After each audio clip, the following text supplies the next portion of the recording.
Hi friends, welcome back to sports dictator channel. IPL 2026 అయితే complete అయిపోయింది and RCB అయితే title గెలిచింది, మీకు తెలుసు. కానీ ఈ ఐపీఎల్లో భారీ స్కోర్స్ అయితే నమోదయ్యాయి. అత్యధికంగా 6లు 4s అయితే బ్యాట్స్మెన్ కొట్టారు. అండ్ ఈ సందర్భంగా సన్ రైజర్స్ హైదరాబాద్కి సంబంధించిన లివింగ్ స్టోన్ అనే బ్యాట్స్మెన్ ఐపీఎల్ మీద సంచలన కామెంట్స్ అయితే చేశాడు. అతడు ఆడింది 2 మ్యాచ్లు అండ్ అందులో కూడా పెద్ద రన్స్ అయితే చేయలేకపోయాడు. మొత్తం బెంచ్ మీదే ఉన్నాడు. 13 కోట్లు పెట్టారు అతనికి.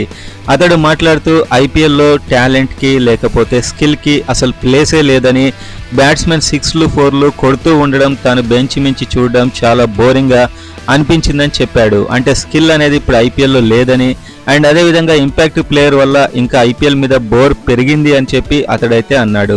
సో అతనికి పెద్ద ఆడే ఛాన్స్ రాలేదు. మొత్తం మ్యాచ్లు బెంచ్ మీద నుంచే చూశాడు కాబట్టి బోర్ ఫీల్ అయి ఉంటాడు బహుశా. సో ఇతడి కామెంట్స్ మీద మీ ఉద్దేశం ఏంటి? ఐపీఎల్లో ఇలాంటి ఫ్లాట్ వికెట్స్ చేయడం రాంగ్ అంటారా? మీరేమనుకుంటున్నారు? కామెంట్ అయితే చేయండి.